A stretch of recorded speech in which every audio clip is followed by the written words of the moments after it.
After spending 17 years on federal death row, Wesley R4ping was executed inside the death chamber at the United States Penitentiary in Terre Haute, Indiana. It was July 16, 2020, a hot summer morning. At 8:19 a.m., doctors pronounced Perky dead by lethal injection. He was 68 years old. His face looked calm, but his lawyers said his mind had been destroyed by dementia. The government said he was a murderer who finally got what he deserved. His lawyers said he was a sick man who was too confused to understand why he was dying.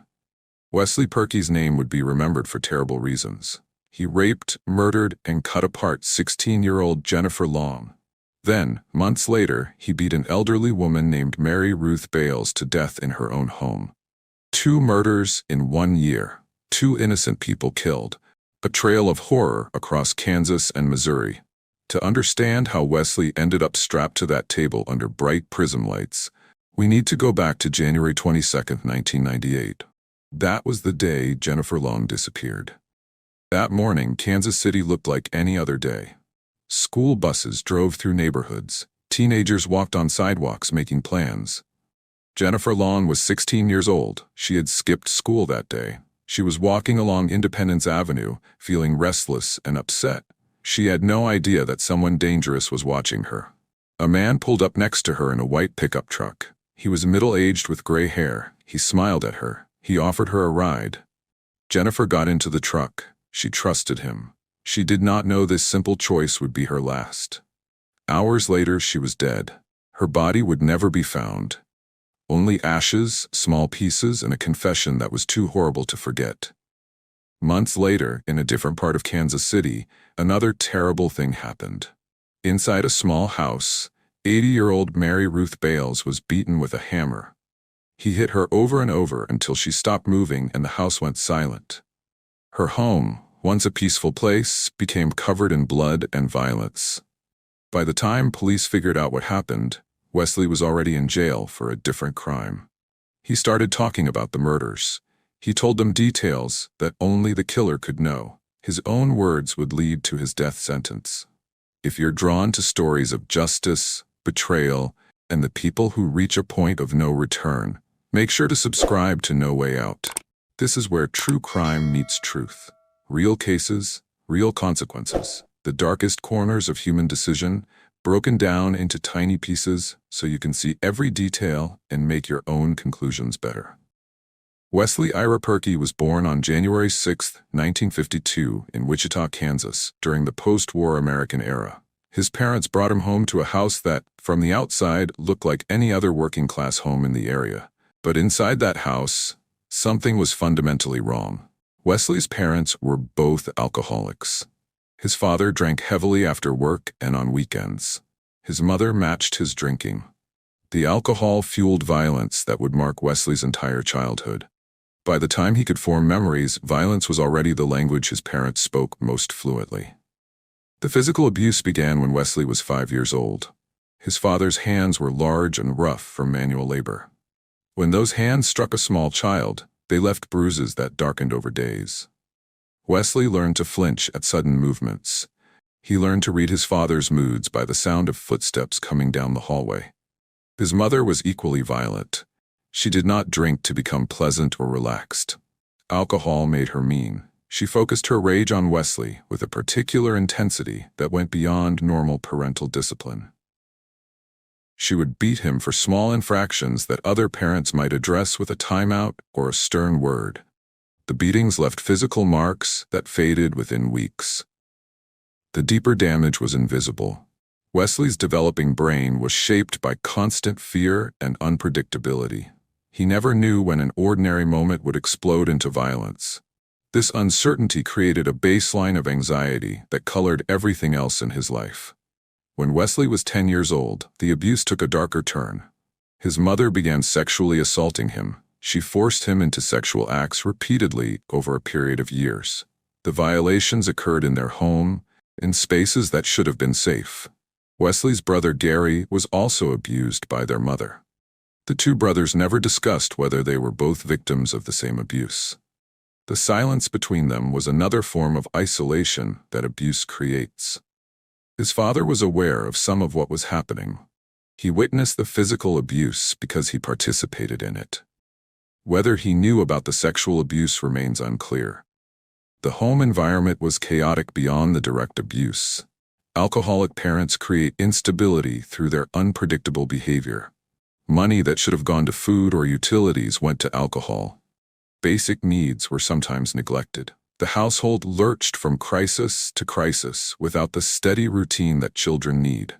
Wesley developed a stutter during his childhood. Speech problems often emerge in children experiencing trauma. The stutter became another target for his mother's cruelty. She would mock him when he struggled to speak.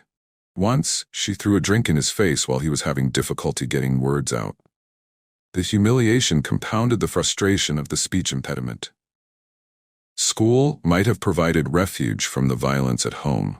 Some children of abuse find teachers or counselors who offer support. Wesley attended a Catholic school, an institution that in theory emphasized compassion and care for children. Instead, he found more abuse. The nuns at Wesley's Catholic school were not gentle educators. They used physical punishment freely. They believed in breaking children's spirits to make them obedient. Wesley, already damaged from home abuse, received additional beatings and humiliation at school. The nuns demeaned him in front of other students. They brutalized him when he made mistakes or failed to meet their standards. Catholic schools in the 1950s and 1960s often operated with minimal oversight. Corporal punishment was accepted as normal.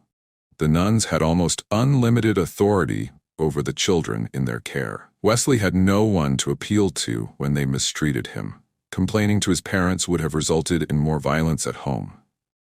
The church itself, which should have been a place of sanctuary, became another site of violation. A priest at the Catholic school began molesting Wesley. The abuse followed a pattern common in institutional child sexual abuse. The priest used his authority and the trust placed in religious figures to access vulnerable children. Wesley was molested repeatedly by this priest over a period of time. By age 14, Wesley's mental health had deteriorated to the point where professional intervention became necessary. He was diagnosed with serious mental illnesses including schizophrenia, bipolar disorder, major depression, and psychosis. These diagnoses came from psychiatric professionals who evaluated him during this period. Schizophrenia typically emerges in late adolescence or early adulthood. Diagnosing it in a 14-year-old suggested that Wesley's symptoms were particularly severe. Schizophrenia involves distorted thinking, hallucinations, and delusions. The condition would affect Wesley for the rest of his life. Bipolar disorder added another layer of instability. The condition causes extreme mood swings from depression to mania. During manic episodes, judgment is impaired and risky behavior increases. During depressive episodes, suicide becomes a risk. Wesley experienced the full spectrum of these mood disturbances. Major depression was documented separately from the bipolar diagnosis. This suggested that Wesley experienced persistent sadness and hopelessness beyond the cyclical nature of bipolar disorder. Depression robbed him of motivation and made daily functioning difficult. Combined with his other conditions, depression created a heavy burden. Psychosis means a break from reality. People experiencing psychosis may hear voices, see things that are not there, or hold beliefs that are not based in fact. Wesley's psychotic symptoms added to the chaos in his mind. He could not always distinguish between what was real and what was not. Wesley began using alcohol and drugs as a child. Given the trauma he was experiencing, substance use served as self-medication. Alcohol and drugs provided temporary escape from unbearable reality. They also interfered with brain development and worsened his mental health problems. The combination of trauma, mental illness, and substance abuse created a downward spiral. Wesley made multiple suicide attempts during his teenage years. Each attempt represented a moment when the pain of existence exceeded his will to continue. That he survived these attempts was a matter of chance rather than intervention. Wesley's father eventually committed suicide. By the time Wesley reached late adolescence, he had experienced more trauma than many people experience in a lifetime. Wesley Purkey got in trouble with the law for the first time in 1970. He was 18 years old when he was caught breaking into a building and stealing. This crime is called burglary. The court sent him to prison, but let him out early on parole. Parole means you get released before your full sentence is done, but you have to follow strict rules. Wesley broke those rules quickly. He did something that violated his parole agreement. The exact details were not recorded, but the result was clear. The authorities sent him back to prison. This showed a pattern that would repeat throughout his life. Wesley could not follow rules even when his freedom depended on it. In 1980, the parole board gave Wesley another chance. He was now 28 years old. He had spent most of the past 10 years locked up. The people on the parole board thought he deserved one more opportunity to prove himself. They released him from prison and told him to stay out of trouble. Wesley stayed free for only 3 months. During that time, he reconnected with a friend who also had a criminal background. The two men decided to rob someone. They were in Wichita, looking for an easy target. They spotted a man walking alone who seemed like he would not fight back. Wesley pulled out a gun and pointed it at the man. He demanded money. The victim was terrified and handed over everything he had. He did not resist. He did not try to fight. He gave Wesley what he wanted. The robbery was done. Wesley and his friend could have just run away at that point. But Wesley did not run. Instead, he raised the gun and shot the man in the head. The bullet went into the man's skull at close range. The victim fell to the ground. Wesley shot him again, putting a second bullet in his head. Wesley and his friend then left, thinking the man was dead. The victim should have died. 2 bullets to the head normally kill a person instantly, but somehow, this man survived. When paramedics found him, he was still breathing. Doctors rushed him to the hospital and performed emergency surgery. They saved his life, but they could not fix all the damage. The bullets destroyed parts of his brain. The man lived, but he was never the same. He became partially disabled. Simple things that used to be easy became hard. Walking, talking, thinking clearly all became more difficult. The pain never fully went away. He had to live with these problems for the rest of his life because Wesley had shot him twice in the head after already robbing him. Police caught Wesley and his friend pretty quickly. There were witnesses who saw them. Evidence at the scene pointed to them. Wesley was arrested and charged with serious crimes. The charges included aggravated battery, which means seriously hurting someone. He was also charged with aggravated kidnapping because he had used a gun to control the victim. And he was charged with aggravated robbery because he had used violence during the theft. Wesley went to trial. The evidence against him was strong. The victim testified about what happened to him. He showed the jury his injuries and explained how his life had changed. The jury found Wesley guilty of all charges. There was no doubt about what he had done. The judge sentenced Wesley to 15 years to life in prison. This type of sentence meant Wesley had to serve at least 15 years before he could even ask to be released. After 15 years, a parole board could decide if he was safe enough to let out. If they said no, he would stay in prison. He could potentially stay locked up for the rest of his life. Wesley went to a Kansas state prison in 1980. The prison was a dangerous place filled with violent men. Wesley fit right in. Records from this time show he was a difficult prisoner. He got into fights. He refused to follow rules. Guards had to punish him regularly for bad behavior. Other prisoners saw Wesley as dangerous. 2 different inmates stabbed him during his early years in prison. The first stabbing happened because of drugs. Even though drugs are illegal in prison, prisoners still get them and sell them. Wesley was involved in buying or selling drugs. A drug deal went wrong, and another prisoner attacked him with a homemade knife. Wesley survived, but had a serious wound. Wesley was not just a victim of violence in prison. He hurt other people too. Years later, at a different trial, a man testified that Wesley had raped him in a prison kitchen. Wesley had a knife and threatened to stab the man if he did not comply. The rape showed that Wesley was willing to use violence to get what he wanted, even in prison, where guards were supposed to keep everyone safe. This rape also showed something disturbing about Wesley's psychology. He had been sexually abused as a child. That abuse had damaged him deeply. But instead of making him sympathetic to other victims, Wesley became an abuser himself. The violence that was done to him, he now did to others. For the first 6 years in prison, Wesley was violent and caused problems. But in 1986, something changed. Prison staff noticed Wesley's behavior improving. He stopped getting into as many fights. He spent less time being punished in solitary confinement. He seemed like he was trying to turn his life around. Wesley got a job in the prison paint shop. This was considered a good job for a prisoner. It got him out of his cell and gave him something productive to do. Wesley showed up for work every day and did what he was supposed to do. Supervisors said he was a reliable worker. More importantly, Wesley started taking college classes. The prison had a program where prisoners could take courses from a local community college. Wesley enrolled and began studying literature. This meant reading books, writing papers, and taking tests. It was hard work that required intelligence and focus. Wesley did well in these classes. Over time, he earned an associate degree in literature. This is a 2-year college degree. Getting a college degree while in prison was a real achievement. It showed Wesley could set a goal and work toward it. It also showed he was intelligent and capable of learning.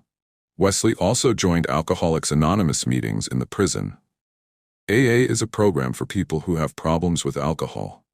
Members go to meetings where they talk about their addiction and support each other in staying sober. Wesley attended these meetings regularly and participated in the discussions. In addition to AA, Wesley went to counseling for drug and alcohol problems.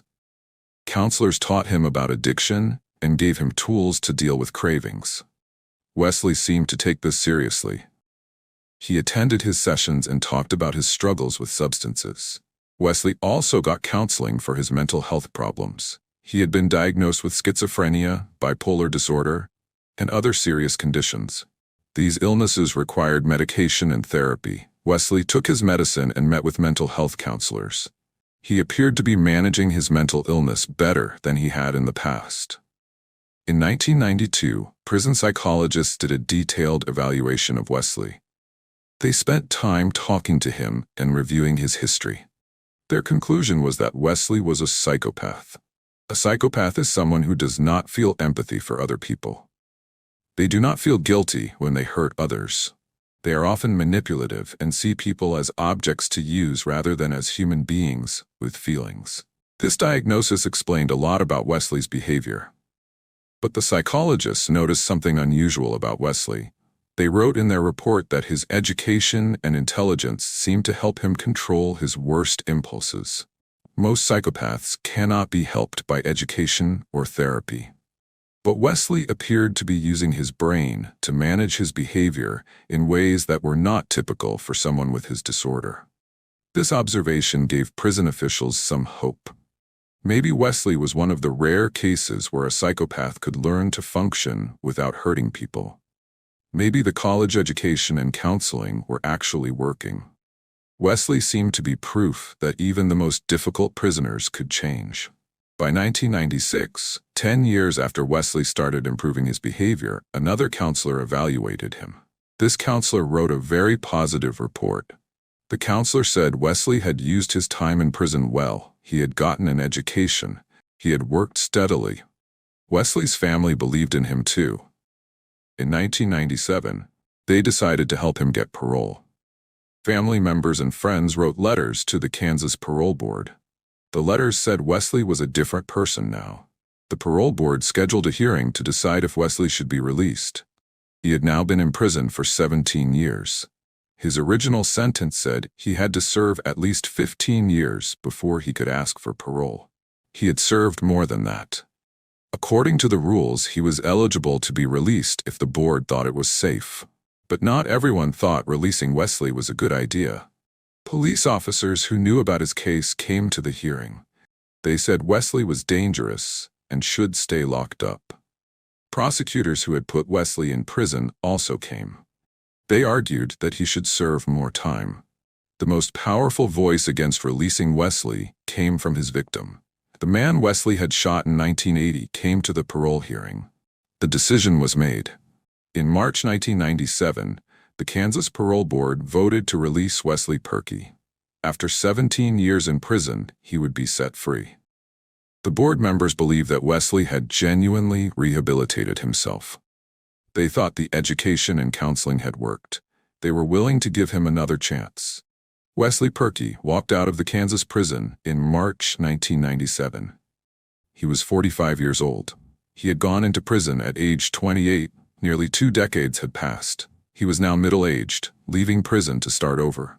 The world outside had changed a lot during those 17 years. Computers were everywhere now. Cell phones existed. The internet was becoming popular. Fashion, music, and culture had all evolved. Wesley was stepping into a society that was very different from the one he left. Wesley had conditions he had to follow. He had to find a job and keep it. He could not drink alcohol or use drugs. He had to meet regularly with a parole officer who would check on him. If he violated any of these rules, he would go straight back to prison. During this period, Wesley continued to battle his diagnosed mental health conditions. Schizophrenia, bipolar disorder, and complex PTSD required ongoing treatment and medication. The structure of prison life had helped him manage these conditions. Freedom brought unpredictability that challenged his mental stability. He returned to old coping mechanisms. Alcohol consumption increased. Cocaine use resumed. The addictions he had addressed in prison reasserted themselves. The combination of mental illness and substance abuse created a dangerous situation. His judgment deteriorated as drug use escalated. 10 months after his release, Wesley finally secured a job interview. A plumbing company needed workers and was willing to consider candidates with criminal histories. The position offered hope for stability and legitimate income. He prepared for the interview, seeing it as a turning point. The interview location was in Kansas City, Missouri, across state lines from his home in Lansing, Kansas. On January 22, 1998, Wesley drove from his home to meet with the plumbing company. The interview went well enough that they offered him work. He began learning the trade, gaining skills that could support him. However, the job came too late to prevent what happened next. The months of unemployment, combined with renewed drug use and untreated mental illness, had already set him on a destructive path. The structure and purpose the job provided could not undo the damage of those 10 difficult months. The plumbing company did not conduct a thorough background check before hiring him. This oversight would later cost them dearly. They sent Wesley to job sites without understanding the risk he posed. He entered people's homes with tools and access. The company trusted him based on the interview alone. January 1998 marked a critical moment. Wesley had freedom, a job, and opportunities. He also had untreated mental illness, active addiction, and a history of extreme violence. These factors existed simultaneously, creating conditions for tragedy. In that same month, just miles away in Kansas City, Missouri, another story was unfolding. While Wesley struggled with his demons and slipped back into old patterns, a teenage girl was navigating her own challenges. She had no idea that their paths would soon cross. She could not have known that a chance encounter would end her life before it had really begun. Her name was Jennifer Long, and her story deserves to be told. Jennifer Long was born in January 1982 in Kansas City, Missouri. She came into a world full of possibilities. A baby girl with her whole life ahead of her.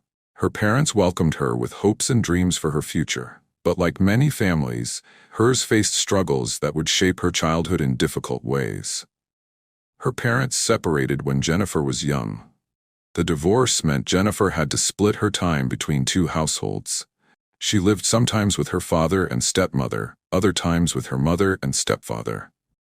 This arrangement is common for children of divorced parents, but it is never easy. The constant moving between homes affected Jennifer deeply. She never had one permanent place that felt completely like home during her teenage years. Just when she got comfortable in one house, it would be time to pack up and move to the other. This instability made it hard for her to feel truly settled anywhere.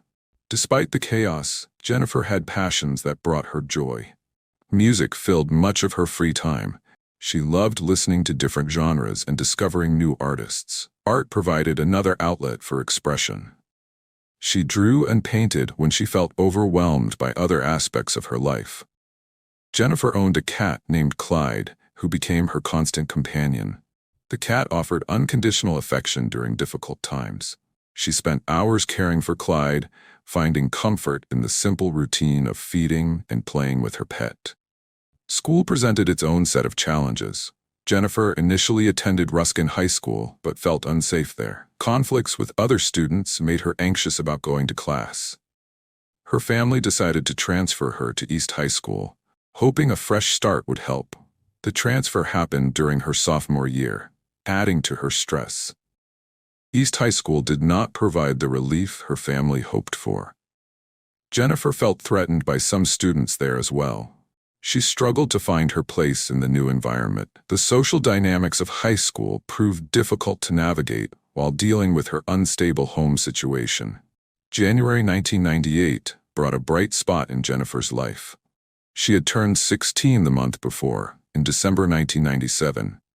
On January 22, 1998, her stepfather, Dwayne Lamont, planned to take her for her driver's license test that afternoon. Jennifer looked forward to this milestone with excitement. Getting her license meant independence. She could drive herself places without relying on parents or friends. The freedom represented a step toward adulthood and control over her own life. She talked about the test with friends, expressing both nervousness and anticipation. That morning, Jennifer attended her first 2 classes at East High School. Something happened during the morning that upset her. She got into a fight with other students, though the details of the conflict remain unclear. The argument left her shaken and angry. At 9:30 a.m., Jennifer made a decision that would cost her everything. She left the school campus, walking away from the building and her remaining classes. She did not tell anyone where she was going.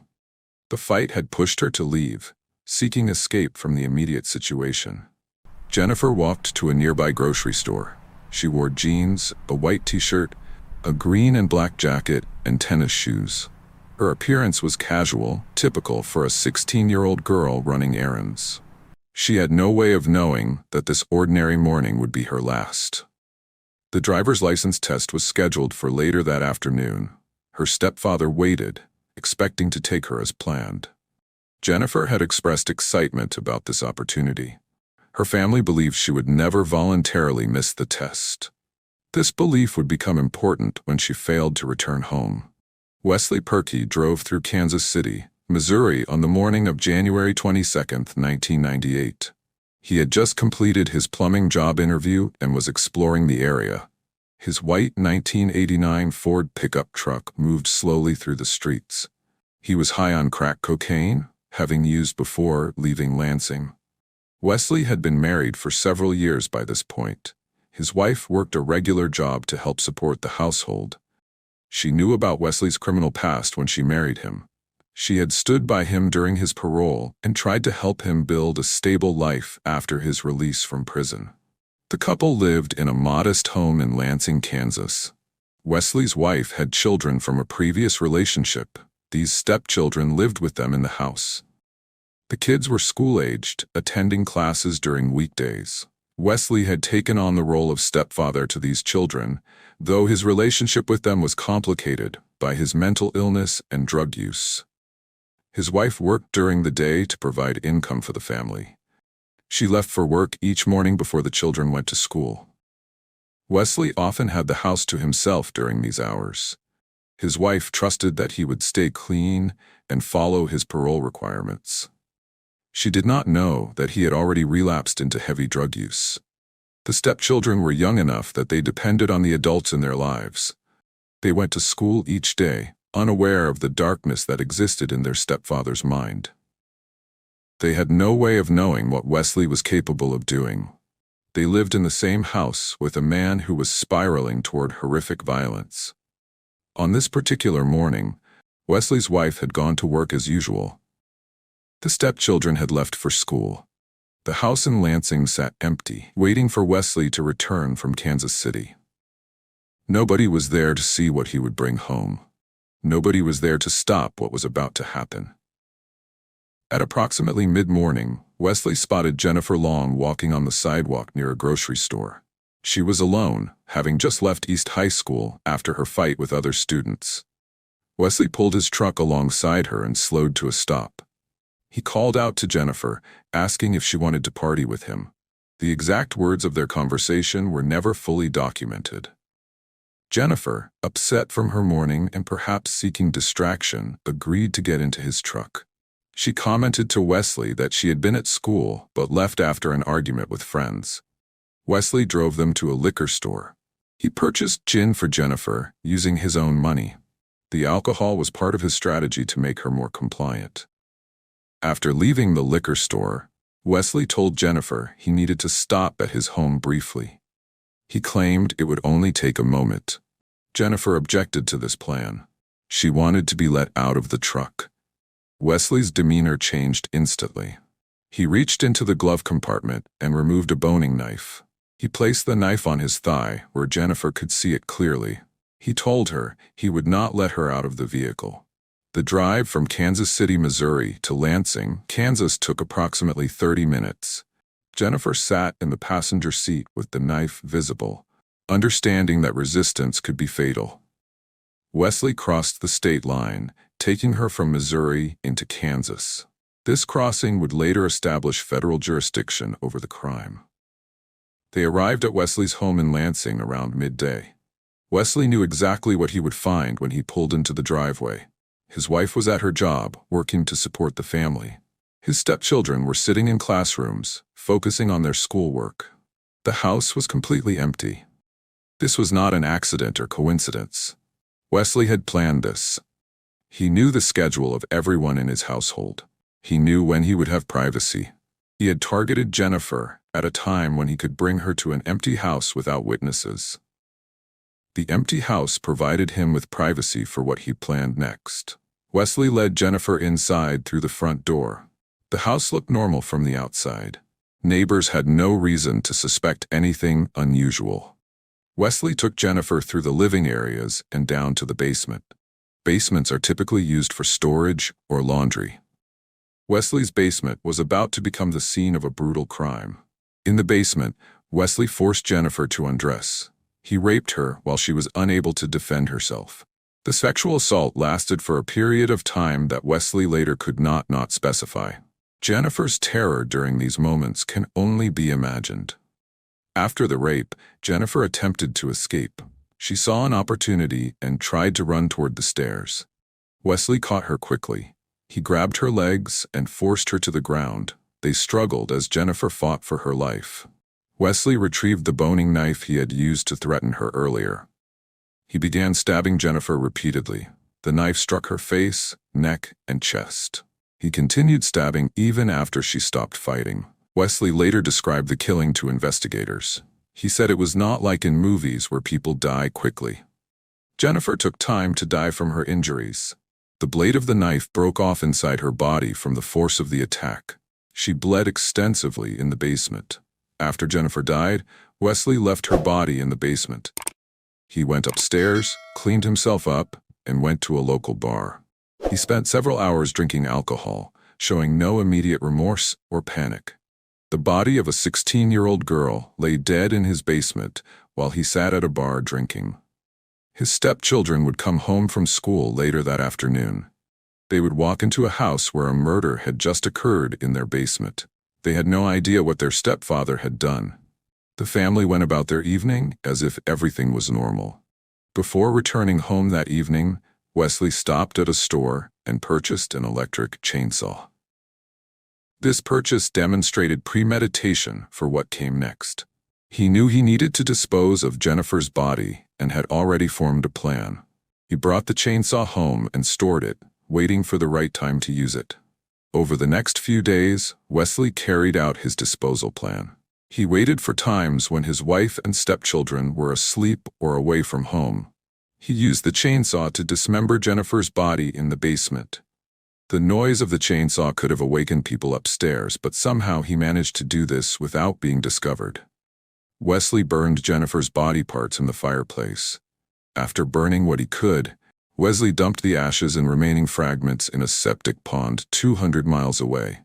He drove there alone, disposed of the remains, and returned home to his family. He sat at the dinner table with his wife and stepchildren as if nothing had happened.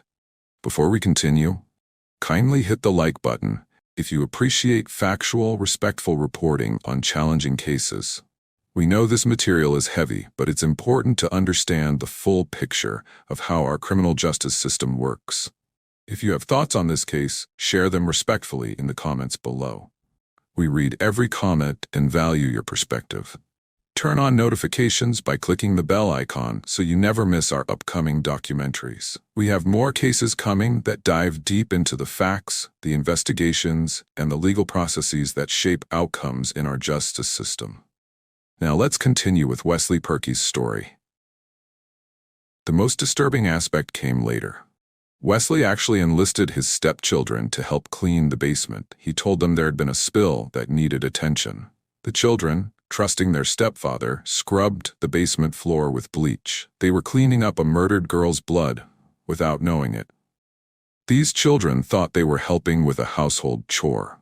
They believed Wesley when he said there had been an accident or spill. They had no reason to suspect they were destroying evidence of murder.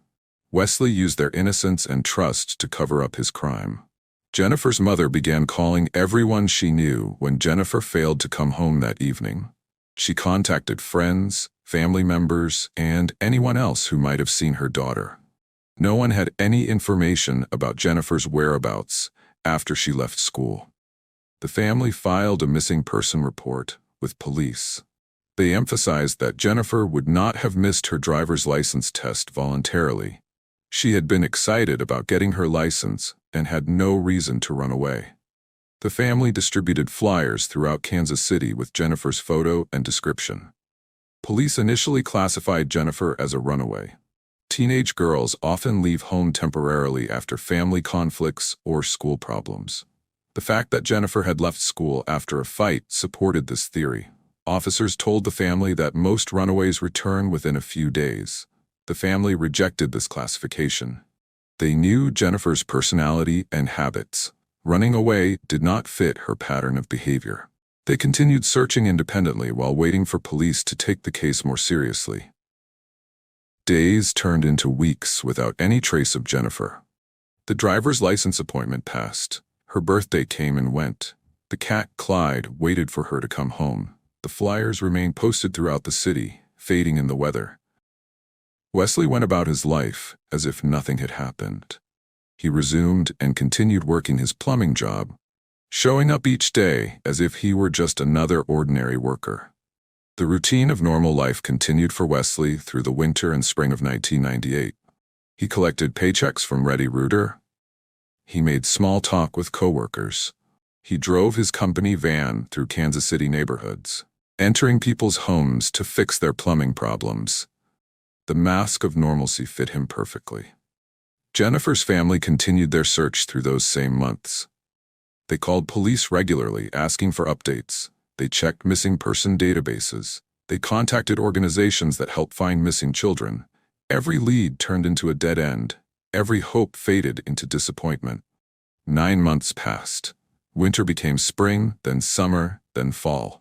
Jennifer had been missing since January 22, 1998. By October, her family still had no answers.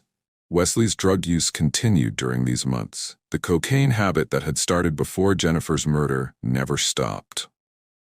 On October 26, 1998, Wesley's plumbing company received a service call.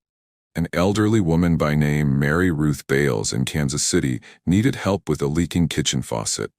The dispatcher assigned the job to Wesley. He loaded his tools into the company van and drove to the address. He had no idea this service call would lead to his arrest and eventual confession. Mary Ruth Bales was born in the early 1910s and lived through decades of American history. She experienced both world wars, the Great Depression, the Civil Rights Movement, and the dawn of the computer age. By October 1998, she was 80 years old and living alone in Kansas City, Kansas. Mary had survived polio as a child. Polio was a devastating disease that killed or paralyzed thousands of children before vaccines were developed in the 1950s. Mary was one of the lucky ones who lived, but the disease left permanent damage. Her legs never fully recovered their strength. For decades, she had walked with a cane, compensating for the weakness polio had left behind. Despite her physical limitations, Mary lived independently. Her husband had passed away years earlier, leaving her a widow. She could have moved into assisted living or gone to live with family members. Instead, she chose to stay in her own home. She valued her independence and wanted to maintain control over her own life. Mary's home was modest but well-maintained. She kept it clean and organized. She paid her bills on time. She handled the shopping, cooking, and household chores that living alone required. The house represented her autonomy and dignity. As long as she could manage her own home, she felt like herself. But maintaining a house requires dealing with repairs. Plumbing problems, electrical issues, and broken appliances are part of homeownership. When something broke, Mary had to call for help. Her physical limitations made it impossible to fix most problems herself. On October 26, 1998, Mary noticed that her kitchen faucet was leaking. Water dripped constantly, wasting water and creating a mess. She needed a plumber to fix it. She looked through the phone book or a local directory and found a company called Ready Router. She called them and explained the problem. They said they would send someone out to help her. The company dispatcher assigned R4ping to the job. He wrote down Mary's address and drove his white company van to her house that afternoon. He parked outside and gathered his tools. He knocked on her door. Mary answered, walking carefully with her cane. She welcomed Wesley inside, trusting him because he wore the uniform of a legitimate plumbing company. She had no reason to suspect danger. Service workers came to her home regularly. This should have been just another routine repair. Mary led Wesley to the kitchen, showing him the leaking faucet. Wesley examined it and quickly identified the problem. He told Mary he needed to buy a specific part to complete the repair. He could not fix it with the tools and supplies in his van. Then Wesley asked Mary for money. He said he needed $70 to purchase the part. This request was unusual. Most plumbing companies bill customers after the work is done, or they purchase parts themselves and add the cost to the final bill. But Wesley wanted cash up front. Mary was elderly and perhaps did not realize this was strange. She wanted her faucet fixed.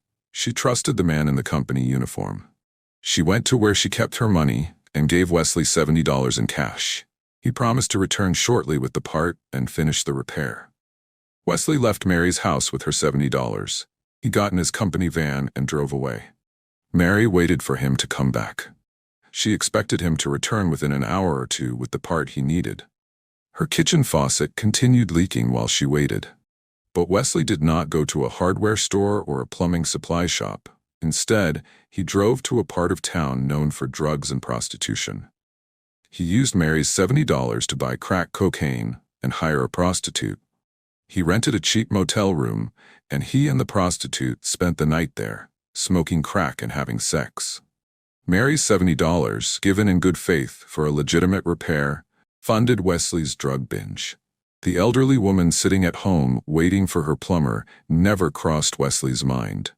The obligation to return and complete the job meant nothing to him.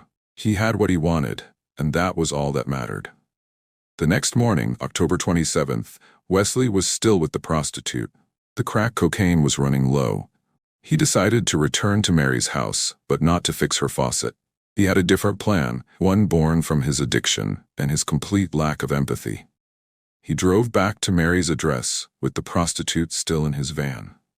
He parked outside and retrieved a claw hammer from his toolbox. The hammer had a curved claw on one end designed for pulling nails. Wesley entered Mary's home with this tool. Mary likely expected him to complete the plumbing repair he had promised. Instead, Wesley attacked her in her bedroom. He struck her repeatedly with the claw end of the hammer. The curved metal claw pierced her skull with each blow. Mary could not defend herself against the assault. The cause of death was blunt force trauma from multiple strikes to her head. The claw hammer caused devastating injuries. Mary died in her bedroom, murdered by a man she had paid and trusted to fix her sink. After killing Mary, Wesley did not leave immediately. He and the prostitute remained in Mary's home for several hours. They smoked more crack cocaine and ate food from Mary's refrigerator. The casual nature of their behavior after the murder showed Wesley's lack of remorse.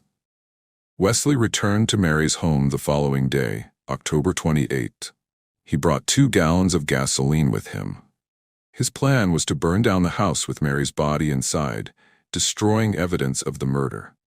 He went to the backyard to begin preparing for the arson. A neighbor noticed Wesley acting suspiciously in Mary's backyard. The neighbor had not seen Mary in days and became concerned. The neighbor called police to report the suspicious activity. Officers were dispatched to Mary's address to investigate. Wesley saw police approaching and fled the scene before they arrived. Officers entered the home and discovered Mary's body. The condition of the crime scene made it clear this was a homicide. They immediately began investigating who had access to the house recently. Neighbors provided crucial information. They had seen the R4ping company van parked outside Mary's home on multiple occasions. They gave police the company name and description of the van. This led investigators directly to R4ping. Police identified R4ping as a suspect on October 29, 1998, just 2 days after Mary Ruth Bales's murder. The R4ping company records showed Wesley had been assigned to the service call at Mary's address. Neighbors confirmed seeing his company van parked outside her home multiple times. Investigators learned about Wesley's criminal history through routine background checks. His 1980 conviction for attempted murder raised immediate red flags. The parole board had released him just 18 months earlier. Now he was the prime suspect in another violent crime. On October 30, 1998, police located Wesley leaving a house in Leavenworth, Kansas. Officers arrested him without incident. He did not resist or attempt to flee. The arrest occurred in the early morning, catching Wesley before he could leave the area. During the initial questioning, Wesley remained relatively calm. He understood the legal process from his previous incarceration. He knew his rights and the procedures that would follow. Detectives booked him into the Wyandotte County Jail on charges of first-degree murder. The R4ping company faced immediate legal consequences. Mary's family filed a negligence lawsuit against them for failing to conduct proper background checks.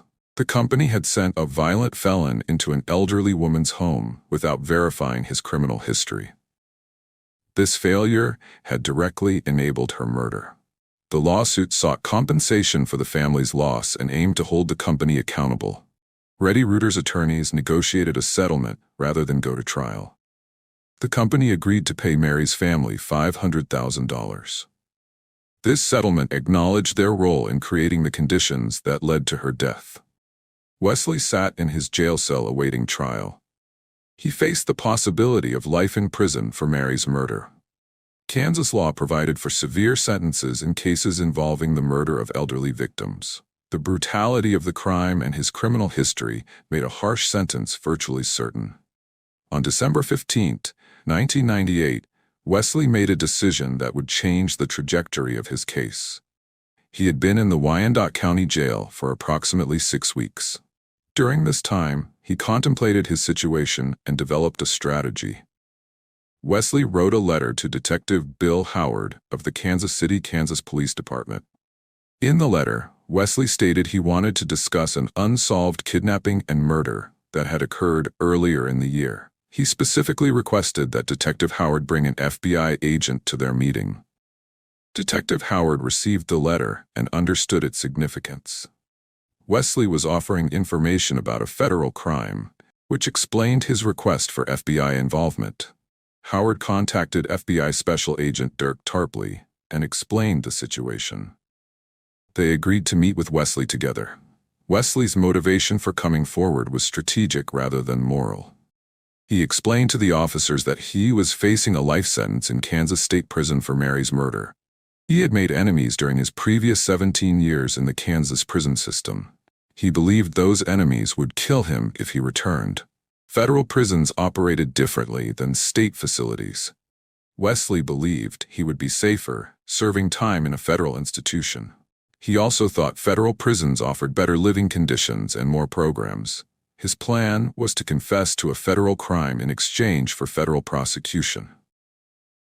Wesley told the detectives he was willing to plead guilty to the state murder charge for Mary Bales. However, he wanted to confess to the kidnapping, rape, and murder of a Missouri woman. He believed this confession would result in federal charges that would allow him to serve his time in a federal penitentiary. The officers listened to Wesley's proposal, but made no promises. They explained they would relay any information he provided to the U.S. Attorney's Office. The final decision about federal prosecution would rest with federal prosecutors, not with local detectives. Wesley accepted these terms and signed a waiver, acknowledging he understood his constitutional rights. He voluntarily waived those rights to speak with the officers. This waiver would later become important in legal challenges to his confession. On December 16, 1998, Wesley met with Detective Howard and Agent Tarpley for the formal interview. He began by confirming his intention to plead guilty to Mary Bales's murder in state court. Then he started describing a second crime that occurred in January 1998. Wesley began his confession by describing a young woman he had encountered in Kansas City, Missouri. He did not initially provide her name, referring to her only as Jennifer. He explained that he had picked her up in Missouri and driven her across state lines to his home in Kansas. He described forcing Jennifer into his truck using a knife as a threat. He admitted to driving her to his Lansing home, where he raped her in the basement. After the sexual assault, he said Jennifer attempted to escape. He stopped her and stabbed her repeatedly until she died. Wesley provided details about dismembering Jennifer's body with a chainsaw. He explained burning the body parts in his fireplace and crushing the bones that would not burn. He described dumping the remains in a septic pond approximately 200 miles away from his home. Detective Howard and Agent Tarpley listened without interrupting. They took detailed notes but did not express shock or judgment. Their professional demeanor encouraged Wesley to continue providing information. The confession lasted several hours as Wesley described each step of the crime. After the initial narrative, Wesley refused to provide additional details. He wanted assurance from the U.S. Attorney that his case would be prosecuted federally.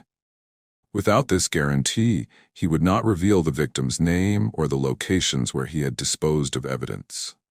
The officers reported Wesley's confession to Assistant U.S. Attorney Kurt Shernock in the District of Kansas. Shernock reviewed the information and considered whether federal prosecution was appropriate. The interstate kidnapping element made it clearly a federal matter.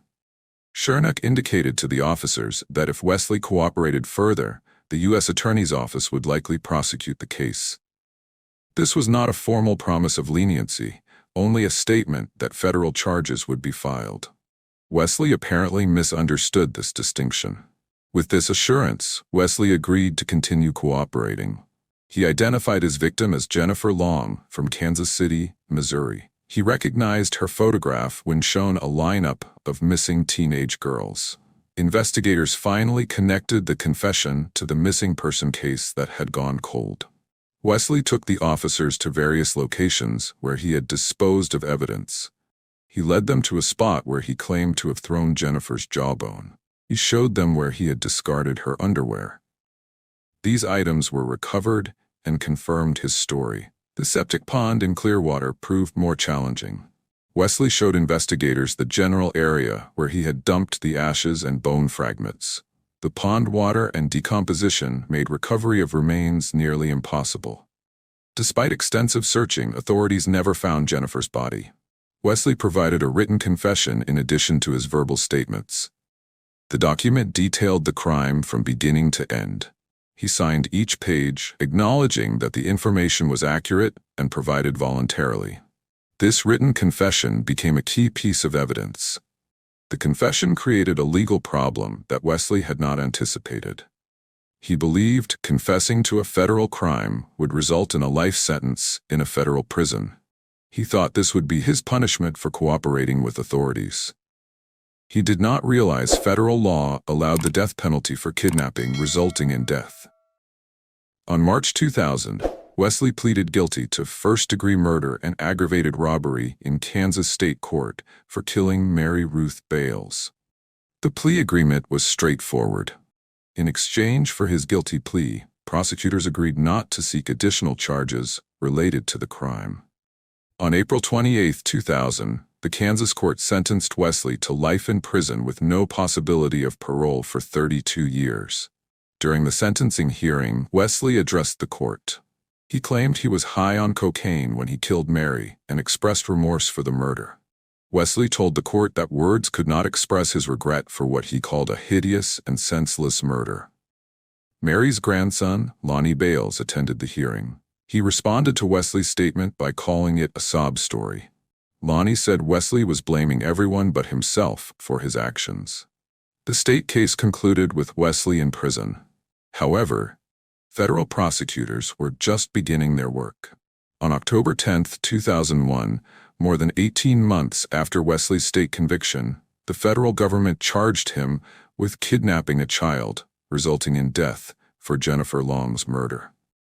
The federal charges shocked Wesley. His confession had contained no stipulations about sentencing. The U.S. Attorney's Office had never promised him a life sentence. Federal prosecutors announced they would seek the death penalty under the 1994 federal death penalty statute. Wesley immediately attempted to retract his confession. His attorneys argued that he had been misled about the potential consequences. They claimed the detectives had implied he would receive a life sentence in federal prison. The motion to suppress the confession was filed in federal court. The legal battle over the confession's admissibility began. This fight would continue for years as Wesley's case moved through the federal court system. Federal prosecutors in the Western District of Missouri began building their death penalty case against Wesley Perkey in late 2001. The defense team faced the difficult challenge of defending a client who had confessed in detail to the crime. Wesley's attorneys filed multiple pre-trial motions, with the most important seeking to suppress his confession to Detective Howard and Agent Tarpley. They argued the confession was involuntary and obtained through false promises about receiving a life sentence in federal prison instead of the death penalty. The federal district court held extensive hearings on this motion. Detective Howard and Agent Tarpley testified they had clearly told Wesley they could make no promises about sentencing. The court reviewed the waiver form Wesley had signed, which explicitly stated no promises had been made. The judge denied the motion to suppress, finding that Wesley understood his rights and that his expectation of leniency was based on his own assumptions rather than statements from law enforcement. A second motion to prohibit the death penalty was also denied. Jury selection began in October 2003, nearly 5 years after Jennifer's murder. The process took several weeks due to the death penalty aspect, with each potential juror questioned extensively about their views on capital punishment. During this process, a critical oversight occurred.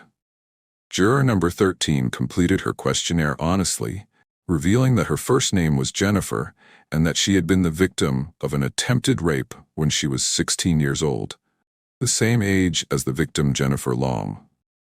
These extraordinary coincidences went completely unnoticed by Wesley's trial attorneys, and they raised no objection to her serving on the jury. The trial began on October 20, 2003. Federal prosecutors methodically presented their case, calling Detective Howard and Agent Tarpley to testify about Wesley's detailed confession. The prosecution introduced Wesley's written confession and played recordings of interviews where he described kidnapping, raping, stabbing, and dismembering Jennifer. Forensic experts testified about recovering Jennifer's jawbone and underwear from locations Wesley had identified. Family members testified about Jennifer's disappearance and explained why they never believed she had run away voluntarily, pointing to the driver's license test she would never have missed. Wesley's defense strategy focused on challenging one element of the federal charge. Taking the witness stand, Wesley testified that Jennifer had gotten into his truck voluntarily and that he thought she was a prostitute.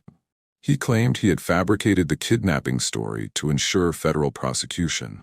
However, prosecutors used Wesley's own prior statements against him, pointing to his admission at a suppression hearing that he took Jennifer across state lines against her will. On November 5, 2003, after several days of deliberation, the jury found Wesley guilty of kidnapping a child, resulting in the child's death. The trial immediately moved to the penalty phase.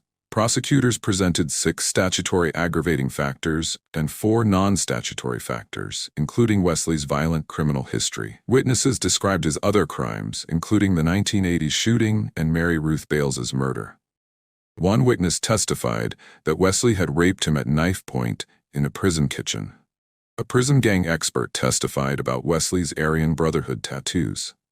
On November 19, 2003, after 10 hours of deliberation, the jury returned with their penalty recommendation.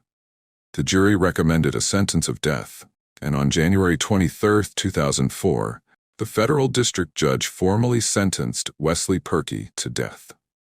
He was transferred to the United States Penitentiary in Terre Haute, Indiana, joining the small population on federal death row. Wesley's appellate attorneys immediately challenged his conviction and sentence through the Eighth Circuit Court of Appeals.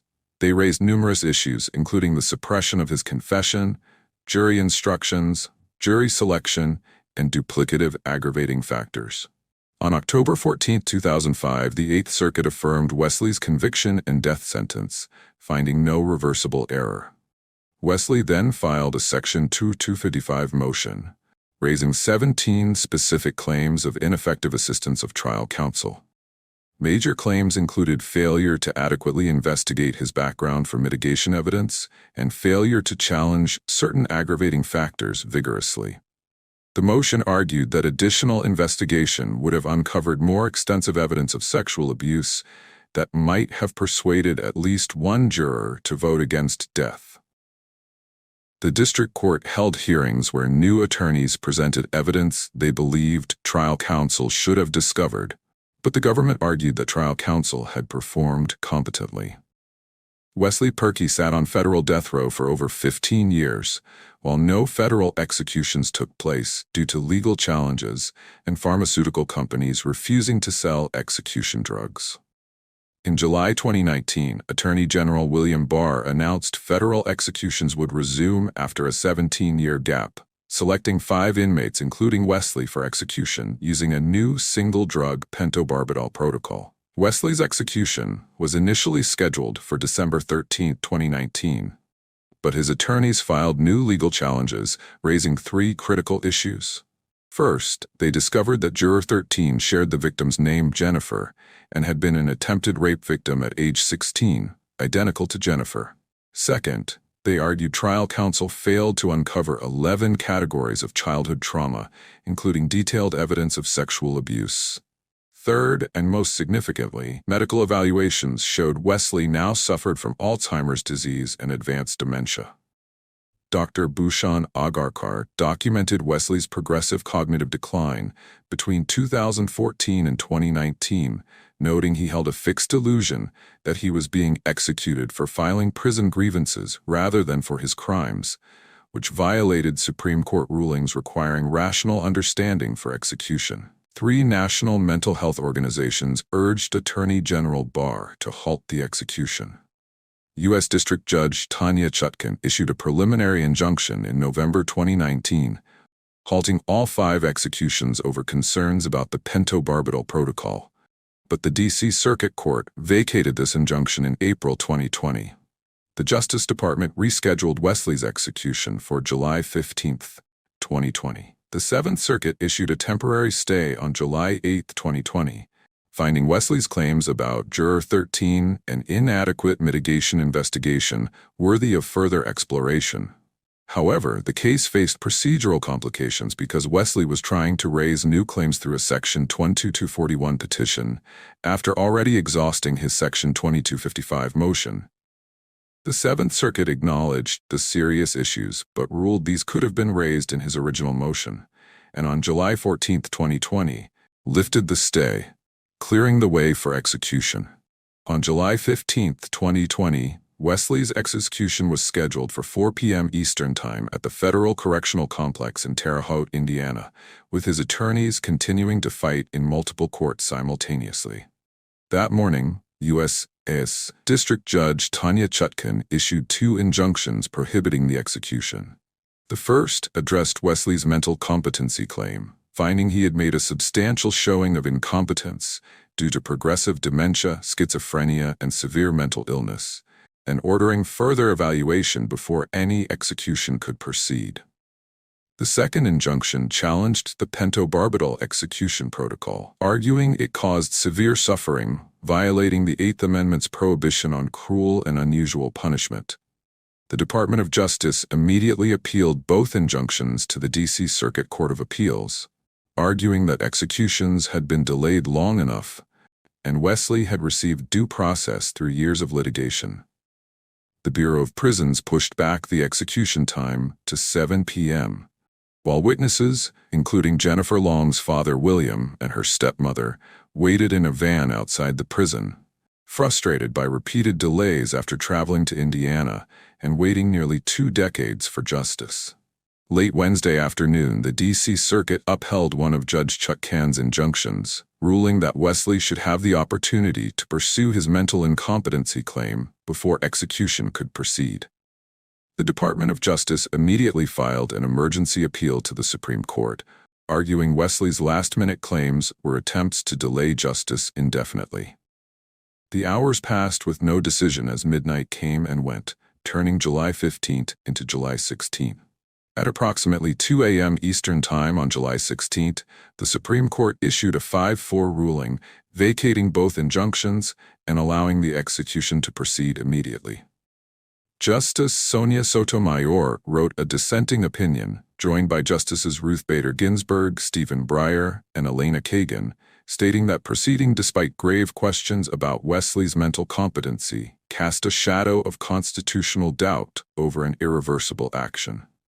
The majority opinion was brief, finding Wesley had not met the high standard required for a stay of execution at this late stage, and that his claims had been, or could have been, raised earlier.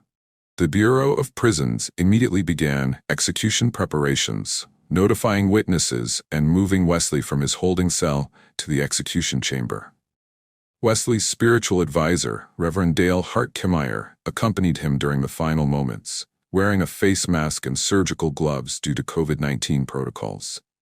The execution during the pandemic was particularly controversial because it put witnesses, staff, and media representatives at unnecessary risk as they traveled to Indiana, and an employee at the Terre Haute prison who worked on execution planning had recently tested positive for coronavirus.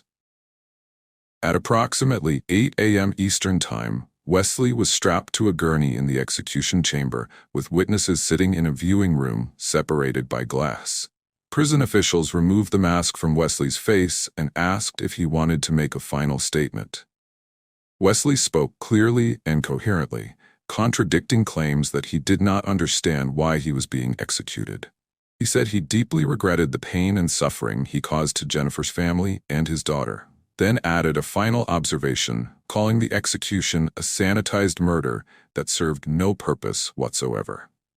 The execution team began administering pentobarbital through an intravenous line as Wesley took several deep breaths and blinked repeatedly before laying his head back on the gurney. Reverend Hart-Kemmeyer appeared to be praying with his gloved hands pressed together.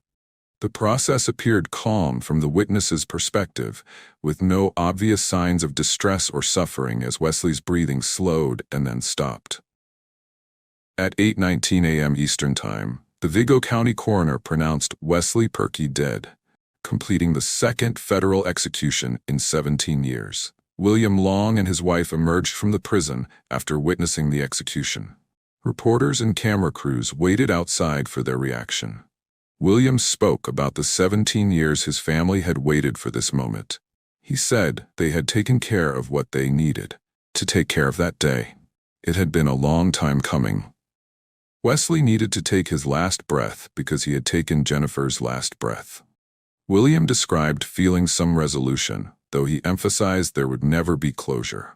This concludes the Wesley Perky case, a story of broken childhoods, unspeakable crimes, and the complex questions surrounding justice and punishment. If you found this documentary informative, please subscribe to our channel for more in-depth true crime investigations. Like this video if you appreciate thorough factual reporting on difficult cases. Share your thoughts respectfully in the comments below and hit